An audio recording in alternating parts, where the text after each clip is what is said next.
I'm going to the post office a little late today. I decided to list all day.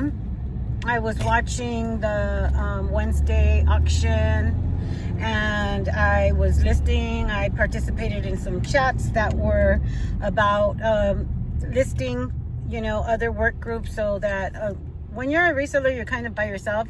But there's some people that have shows on a regular basis to motivate you to list and not feel so lonely. So I listed all day since about 9:30 in the morning, and then, you know, took a couple breaks, did my packages. I had about 3 or 4 packages to send out.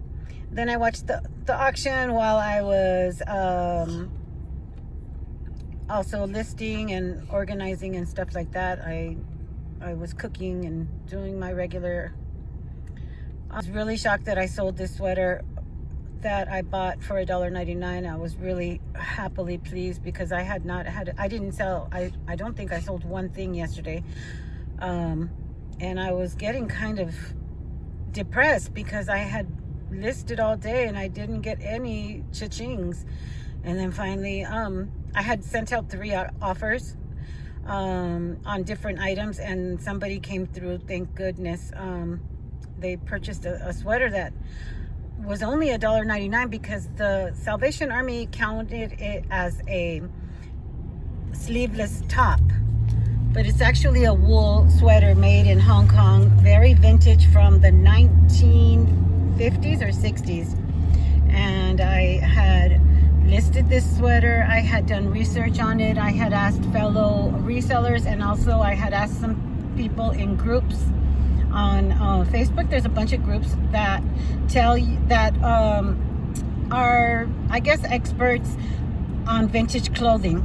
And there was a little controversy over the item because somebody said that that was definitely not a vintage sweater, because it looks, the font on the tag was old, and also it was made in Hong Kong and it said British Colony of Hong Kong, so that's rare.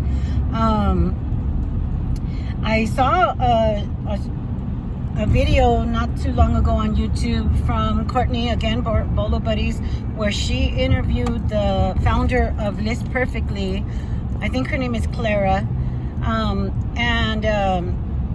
Before she founded List Perfectly, she was a vintage clothes seller, and she's a really good expert on vintage clothing, and she demands really high amounts for vintage clothing. So I'm gonna leave the description of that video in the chat so you guys can look at it. There's a lot of people that dedicate themselves to selling all vintage clothing, and there is a market out there.